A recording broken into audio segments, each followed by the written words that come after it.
फिनरो insights के एक और एपिसोड में आपका बहुत बहुत स्वागत है। नमस्कार। आज हम फाइनेंशियल प्लानिंग यानी कि पैसे की सही योजना पर बात करेंगे और ये सब समझेंगे एक कहानी के जरिए। बिल्कुल, क्योंकि सबसे मुश्किल सबक अक्सर आसान कहानियों में ही छिपे होते हैं। तो चलिए मिलते हैं पुणे के वर्मा परिवार से। रमेश वर्मा एक IT प्रोफेशनल, महीने की सैलरी है करीब 50,000 रुपए।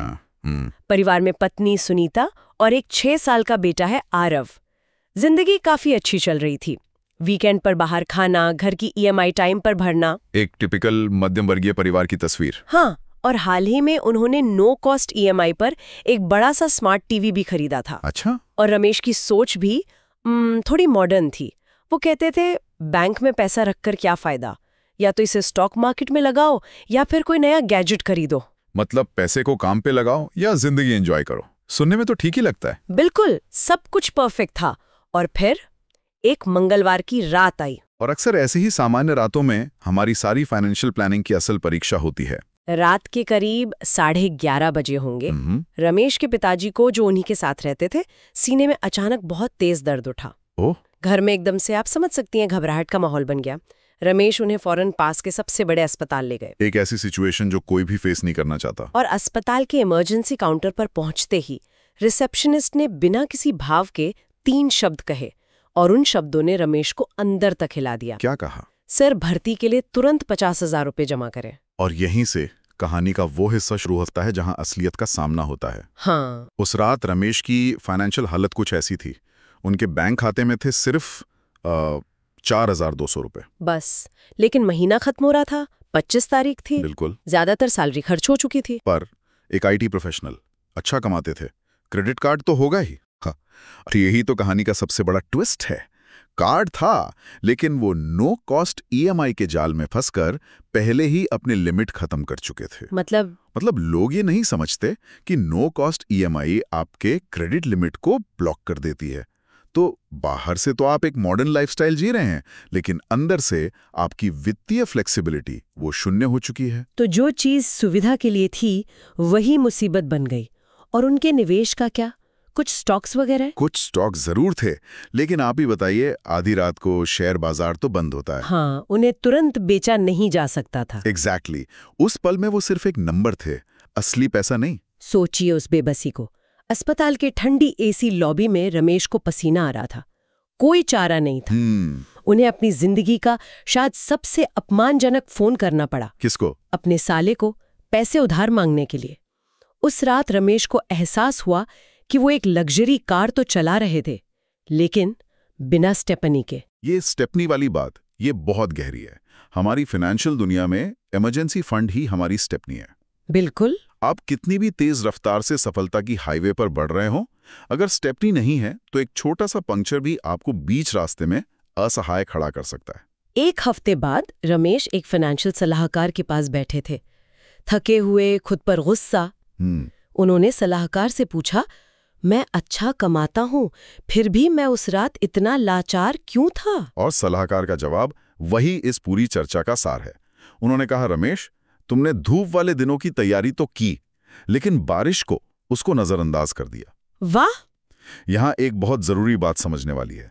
अमीर बनने की योजना से पहले हर भारतीय परिवार को एक सर्वाइवल प्लान की जरूरत होती है। और इसी सर्वाइवल प्लान का पहला कदम है पैनिक बटन फंड। ये क्या होता है? ये एक छोटा कैश बफर है। समझ लीजिए 20,000 से 1 लाख रुपए तक का, जो आपको तुरंत, मतलब 5 मिनट के अंदर मिल सके। ये छोटी मोटी अचानक आई मुसीबतों के लिए है। बिल्कुल। 1 मिनट, ये थोड़ा कंफ्यूजिंग है। पहले आपने इमरजेंसी फंड, मतलब 6 महीने वाले फंड की बात की, अब आप ये एक पैनिक बटन फंड की बात कर रहे हैं। अच्छा सवाल है। क्या दोनों में फर्क है? क्या एक ही काफी नहीं? नहीं, और ज्यादातर लोग यही गलती करते हैं। इन्हें 2 अलग-अलग जरूरतों की तरह देखिए। पैनिक बटन फंड उस आधी रात की जरूरत के लिए है, जैसे रमेश के साथ हुआ। हाँ, अस्पताल में तुरंत जमा करना, ATM की डेली लिमिट खत्म हो जाना, या सैलरी से 10 दिन पहले फ्रिज खराब हो जाना। इसका मकसद है इंस्टेंट कैश। और जो बड़ा 6 महीने वाला फंड है, वो बड़े संकटों के लिए है, जैसे नौकरी चली जाना। तो दोनों जरूरी हैं, दोनों की जगह अलग-अलग है। समझ गई। तो इस पैनिक बटन फंड का गोल्डन रूल क्या है? नियम बहुत सीधा है। ये पैसा विकास के लिए नहीं है, ये पहुंच के लिए है। इसे बढ़ाने के बारे में सोचना ही नहीं है। ओके, तो ये बस आपके सेविंग्स अकाउंट में पड़ा रहना चाहिए। बिल्कुल। ठीक है, तो रमेश ने सोचा मैं बैंक में 50,000 रखूंगा, क्या ये काफी है? और यहीं से असली सुरक्षा कवच की बात शुरू हुई होगी। हाँ, सलाहकार ने समझाया कि 50,000 एक रात के संकट के लिए तो ठीक है, लेकिन अगर कल नौकरी चली जाए तो तब क्या होगा? अगले महीने घर की EMI, बच्चे की स्कूल फीस। बिल्कुल, उसके लिए एक असली बड़े सुरक्षा कवच की जरूरत है। और यहीं पर आता है 6 महीने का नियम। हाँ, इसका एक गोल्डन फॉर्मूला है। आपके हर महीने के जो जरूरी खर्चे हैं उसको 6 से गुणा कर दीजिए। मासिक जरूरी खर्चे गुणा 6 महीने। हाँ, और यहाँ जरूरी खर्चे पर ध्यान देना बहुत जरूरी है। वर्मा परिवार की लिस्ट से फिल्में देखना, पिज्जा खाना, ये सब हटा दिया गया। अच्छा। उनके सर्वाइवल यानी जिंदा रहने के लिए जरूरी खर्चे कुछ ऐसे थे: होम लोन की EMI 20,000, ठीक है, किराना और दूध 10,000, बिजली मोबाइल बिल 3,000 और बच्चे की स्कूल फीस का मासिक औसत 5,000। तो उनका कुल मासिक जरूरी खर्चा हुआ 38,000 रुपए। हाँ, और ये 38,000 का आंकड़ा बहुत जरूरी है। हमें सिर्फ सर्वाइवल खर्चों पर ध्यान देना है। तो इस हिसाब से उनका लक्ष्य बना 38,000 गुणा 6 यानी 2,28,000 रुपए। 2,28,000 रुपए। ये सुनकर तो रमेश भी चिंतित हो गए होंगे कि अरे इतना पैसा जमा करने में तो बहुत समय लगेगा। हाँ, और ये एक आम चिंता है, लेकिन नियम साफ है। अगर आपकी पक्की सैलरी वाली नौकरी है तो कम से कम 6 महीने का फंड, और अगर कोई फ्रीलांसर है या अपना बिजनेस करता है तो आदर्श रूप से 12 महीने का फंड। ये आपकी स्टेपनी है, इसे मजबूत होना ही पड़ेगा। अब सबसे बड़ा सवाल, रमेश ने पूछा, इस पैसे को जल्दी बढ़ाने के लिए क्या मैं इसे शेयर बाजार में लगा दूं? और ये सवाल तो हर कोई पूछता है। हाँ, मेरे मन में भी यही आता। बिल्कुल, और सलाहकार ने इसका एक तीखा लेकिन बहुत असरदार जवाब दिया। क्या? उन्होंने कहा, कल्पना कीजिए कि आपकी कार का टायर हाईवे पर फट जाए, आप डिग्गी खोलें और आपकी स्टेपनी भी पंक्चर हो क्योंकि शेयर बाजार गिर गया है। क्या इससे कोई मदद मिलेगी? नहीं, बिल्कुल नहीं। इससे तो मुसीबत और बढ़ जाएगी। यही बात है। इमरजेंसी फंड का पहला और आखिरी उद्देश्य सुरक्षा और उपलब्धता है, रिटर्न नहीं। इसका लॉजिक मम्मी के चावल के डिब्बे जैसा है। अरे वाह, मुझे याद है मेरी माँ तो आटे के डिब्बे में रखती थी। हाँ, बिल्कुल। और हमें सख्त हिदायत थी कि उस तरफ देखना भी नहीं है। बस यही मानसिकता हमें इमरजेंसी फंड के लिए चाहिए। उसे रोज रोज देखना नहीं है, उसे बस ये सोचकर रखना है कि वो हमारी सुरक्षा के लिए है। तो आज के जमाने में ये चावल के डिब्बे कौन से हैं? पैसा कहाँ रखें? इसके लिए 2 बहुत अच्छे विकल्प हैं। पहला है स्वीप इन फिक्स्ड डिपॉजिट। ये क्या होता है? ये एक बहुत ही शानदार सुविधा है। इसमें आप बैंक को कहते हैं कि मेरे बचत खाते में एक लिमिट से ऊपर, मान लीजिए 25,000 से ऊपर जितना भी पैसा आए, उसे अपने आप FD में बदल दो। अच्छा, तो इसके 2 फायदे हुए।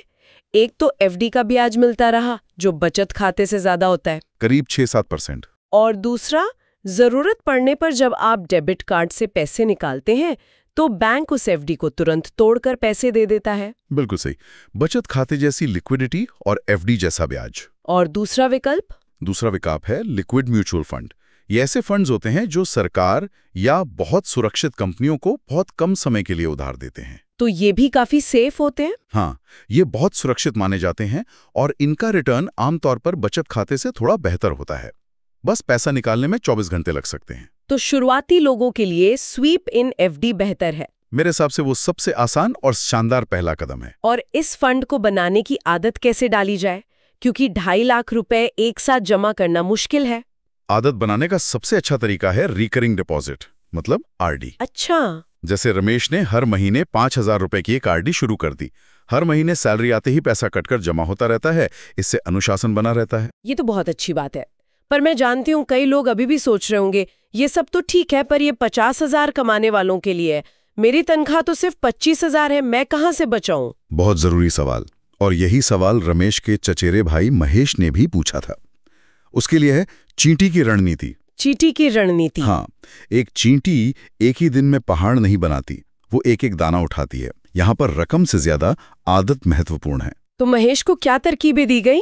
उसे कुछ बहुत ही प्रैक्टिकल नियम दिए गए। पहला था बोनस नियम। वो क्या है? जब भी कोई एक्स्ट्रा पैसा मिले, दिवाली बोनस, टैक्स रिफंड, किसी से कैश गिफ्ट, उसे खर्च नहीं करना है, वो सीधा इमरजेंसी फंड में जाएगा। ये तो अच्छा है। और दूसरा था नो स्पेंड वीकेंड, परिवार ने तय किया कि वो महीने में एक वीकेंड 0 खर्च वीकेंड मनाएंगे। मतलब उस वीकेंड कोई खर्चा नहीं? कोई खर्चा नहीं, घर पर ही खाना बनाना, बच्चों के साथ बोर्ड गेम खेलना। इस एक आदत से ही उन्होंने हर महीने करीब 1500 रुपए बचा लिए। वाह! और कोई छोटी छोटी आदतें जो महेश जैसे लोग अपना सकते हैं? हाँ बिल्कुल। एक और तरीका है राउंड अप बचत। आजकल कई ऐप्स ये सुविधा देते हैं। हाँ, कि हर पेमेंट पर कुछ रुपए अपने आप सेव हो जाते हैं। एग्जैक्टली। और सबसे जरूरी बात, छोटी शुरुआत करें।